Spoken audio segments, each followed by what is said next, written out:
I had a record company, and I said, have you got any second-hand 747s for sale? I only want one. I was going to fly London to New York and see if the airline works. And they said, well, you know, what do you do? And I said, well, we have a record company. We've got the Rolling Stones, we've got the Sex Pistols. And then the guy from Boeing said, well, I'll send somebody over to sell you a 747, but with a name like Virgin, I hope your airline goes the whole way. Tell me the ethos and how you created and what you thought. I mean, what was the idea and how you then brought it into the airline?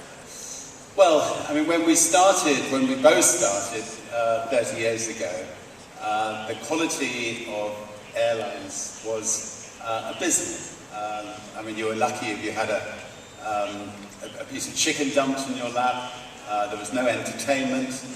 The staff who worked in the airlines never smiled, and you know, it was a bit like American carriers are today, 30 years ago. And so we thought, I'm not going there. I'm only telling the truth. So we thought, you know, let's try to create the kind of airline that we'd like to fly, and if we could, you know, if we could make it so that we'd enjoy it, then hopefully other people would enjoy it too. Right. For those that don't know, of course, I follow the airline industry. I hope you've told your new shareholder, Richard Henderson of Delta, your views on the American carriers. Yes. Yeah, I think he's doing his best to improve. Tim, let's take 1985, Emirates start. Tell me what the philosophy was, and then we'll talk about how you managed to implement it. Well, part of the business plan of the day, and as Richard has said, we looked at the landscape in which, when His Highness Sheikh Mohammed set up the airline, we had to look at what would be a unique selling point for us, and that wasn't difficult because of what Richard said. We were in a landscape of fairly mediocre airlines internationally and domestically, and so for us, service delivery and the ethos behind service delivery and putting the customer first was very much part of one of the bedrocks of our business model. But you don't just wake up one morning and decide, I'm going to have, you know, this is going to be my unique selling point, do you? I mean, actually creating that idea and implementing it. So what you do then is, once you've established what exactly you want to do, part of that is that service delivery ethos. So you're designing products, you're designing the execution implementation of those products. They've always got to be better and more innovative than what was going on. And as we've learned, that was not difficult. So, I mean, there are lots of other parts of the Emirates business model which we can talk about, but in this specific case, how do we go about getting the processes and systems in place to deliver the products that we designed, which had to be better at the time than was existing in the current. You'd like something to just twist your microphone. No, that's it. Not all the way. Richard, you came along. You had a similar philosophy. You had to compete against the British the carrier BA.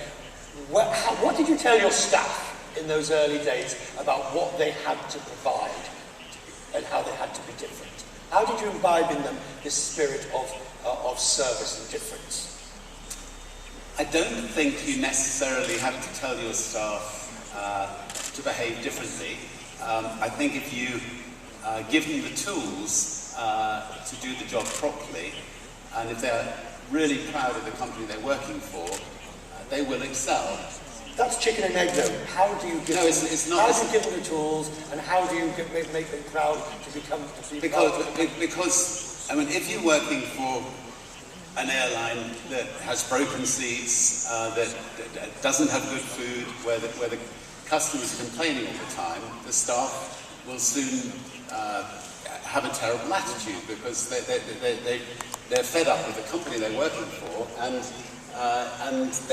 they will not do their job with a smile. If you make sure that literally every single little detail is right, so that the passengers are having a great time, the staff can then relax, smile, and offer a great service. Well, I think that's absolutely right. First of all, you're going to select your staff, as we did from a clean sheet of paper. We didn't have legacy processes and practices. We didn't have unions, etc., etc. We were able to select the staff that attitudinally were the right people to have. They were service orientated, had the empathy that you needed. It's fundamental to get the right people and train them accordingly. And then, as Richard said, you've got to give them a set of tools that they're proud to be using and from which the customer satisfaction is immediately measurable. And once you get that customer satisfaction and interaction with the crew and you sustain that, so the thing starts to grow and takes, dare I say, gets its own wings. And for us, right from the start, and I'm sure it is with Virgin, we've maintained that ethos, that determination. How? Again, going back to who you recruit, okay, the type of person you recruit, the type of training you give them, the sustained training, the remedial training that goes on the whole time, keeping them focused on that. But constantly innovating, so if you're giving them new tools all the time, which are designed primarily for the customer, because you're trying to create these unique selling points as I mentioned, you're constantly on that, the crew come with you. They're proud of it, they want to be doing the things that they're trained to do and paid to do, but they go a step further. Right, but Sorry. Go ahead. I was going to say, let me just give one tiny example. I mean, a lot of airlines will make a uniform for the staff to wear, and they don't consult the staff. So, you know, the shoes are uncomfortable. They're getting blisters on their feet. You know, if you actually involve your staff in creating a uniform that they feel great in, and if you make sure that the shoes are comfortable, you know, it's making sure you get down to that kind of detail, and if you can get that kind of detail right, then everything else follows. You can do that when you've got one Boeing 747 that you've just got from a second-hand plane that you've just got, and you can do it in those early days. But as it grows bigger and bigger and more complicated, a bit like government, multifaceted, many more people that you're serving, how do you keep that? And because every airline's got policies that you would suggest should be putting passengers first, but they fail to do so. So Tim, as you've got bigger, how have you kept it? Well, you know, scale and the pace of growth has always been a concern for us, but because that has happened, and because we essentially operate organisationally a flat structure, we keep an eye on the detail all of the time, ensuring that you do not create silos, you do not compartmentalise the way you go about designing and presenting your product, and you are engaging all the time.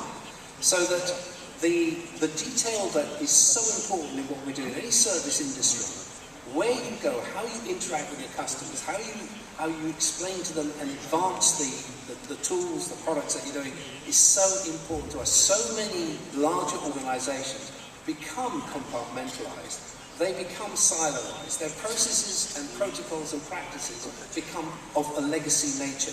The need to change those out, constantly review them, and ensure that what you started with, the ethos of service delivery, customer-facing business, is always there. It drives everything you do. Have you found at various points in the career for 30-odd years of the airline, you've had to stop and say, hang on, we're in danger of compartmentalising, we're in danger of siloing. You know, it's time to go back to some basics. For me, it's a personal mantra. I cannot abide any kind of legacy silo thinking, because I know it is the end of any business, especially something as important as the airline, when you're carrying 1 million people a week, that you step back and forget and become complacent. You can't do it. The bigger you become, the harder you've got to work at it, making sure that you're working down through and doing deep dives all the time. To give an example, I have a service audit group who report to me directly, and they are constantly out in the whole product offering, whether it be distribution, service delivery, airport services, catering, etc., constantly making sure that what we design and want to be executed are done correctly. Virgin has succeeded because you have offered something different, and you have continually innovated and been prepared to be at that forefront. But how much of that is you, and how much of it is the institution? And if you weren't there, what would happen? I think I was very hands-on, and in the last few years, I've moved on to other challenges, and I've got a great team of people running the airline, and they've continued to innovate, and I think the spirit of the airline, is actually just as good as it was 30 years ago. I remember when the first plane took off, and we did only have one 747, and it was this sort of wonderful, happy atmosphere, and it's just great if you fly on Virgin today. You've still got that atmosphere, and I think that's partly because you can destroy that atmosphere very quickly if you get the wrong management. And I think we've managed to get the right people there running the company.